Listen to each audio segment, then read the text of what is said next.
Today I've got a brand new camera from Nikon, and it is this, the Nikon Z. This heads into their Z series lineup.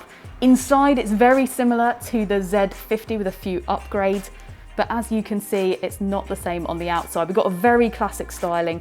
The design is very film Nikon FM2-esque from back in the 80s, which I think a lot of people will really enjoy. I certainly am. It looks great.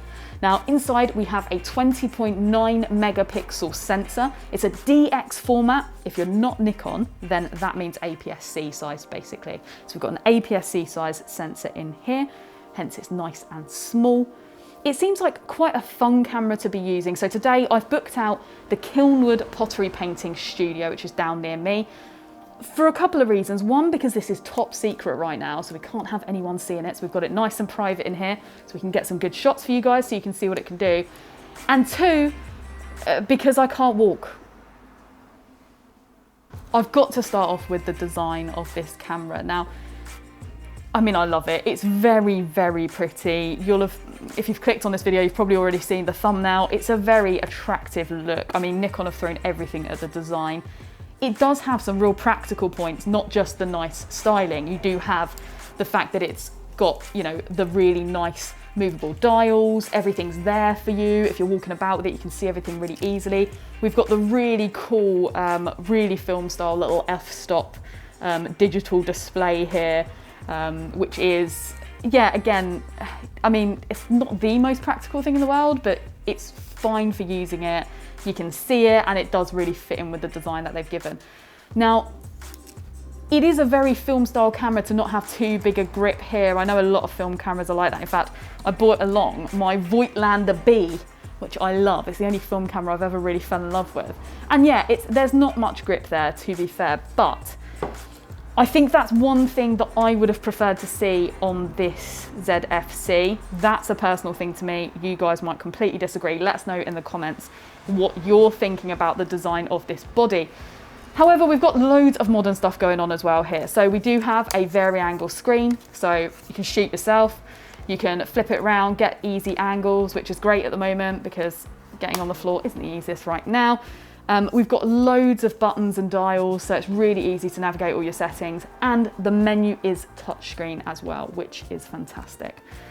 On the side here, while I'm sticking with the design of the body, everything's in one place. So we've got a mini HDMI, we've got USB-C, and we've got a mic input.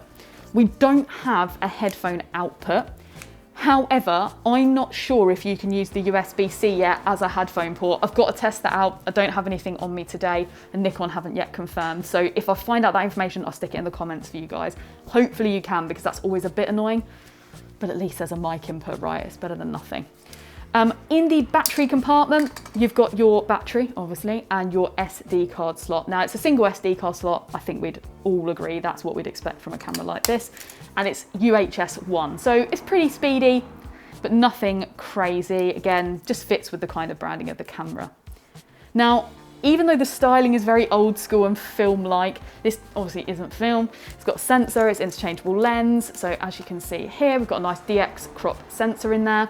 And the other thing that film cameras found it very hard to do was shoot video. And this can, of course. So you can shoot 4K, 30p. Obviously, we're PAL here, so it's 25p. And you can also shoot HD 1080 up to 120p or 100 frames per second. It does have a slow motion mode as well. So you can shoot like 4 times slow motion rather than having to do it in post. But that's up to you. You can choose whatever's right for you. But it's nice to know you can actually shoot some decent video with this thing. In terms of continuous shooting, we've got up to 11 frames per second, which is pretty good. That's quite speedy actually. So if you are taking this out and maybe you skate like George, who's behind the camera today, or something similar, it means you're not going to miss the action. 11 frames per second is really nice, and you do get autofocus as well. The autofocus I've been testing out today, it's a hybrid autofocus system, has been working brilliantly. You do have human eye and animal eye AF as well. The human IAF, I don't have any animals here, just Tom. But apart from him, he unfortunately counts as a human, and it's been working fantastically well. The IAF has been really picking him up. Although There is a penguin painted over there, and for a moment it got confused and did jump onto the penguin, but I think that just shows how well painted the penguin was. For me, this is a perfect walk around camera. I mean, not right now, because I can't walk.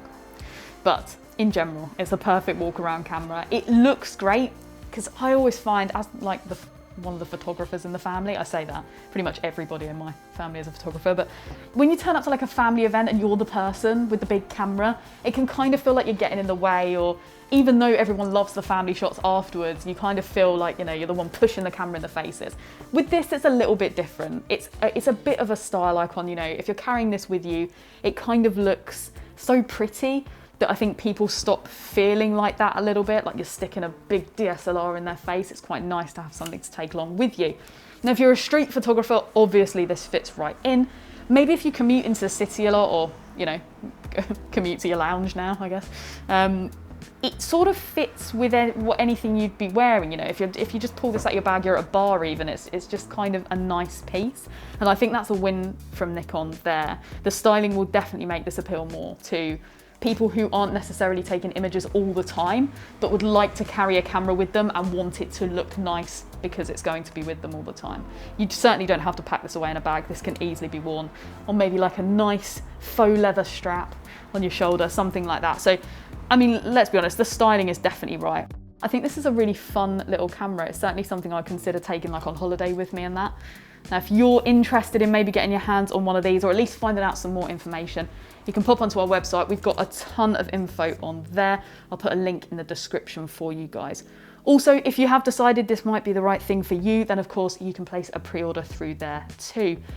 Now, if you'd like to ask us any questions, hopefully we'll be getting some more information after this point. This is a brand new camera to me right now. We've only just found out some of the specs. I'm sure there's a lot more to find out.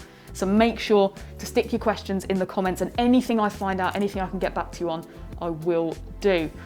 For now, I hope you join us further on the channel. Subscribe, turn on notifications by clicking that little bell so that you can come back and see more from us, more from Nikon.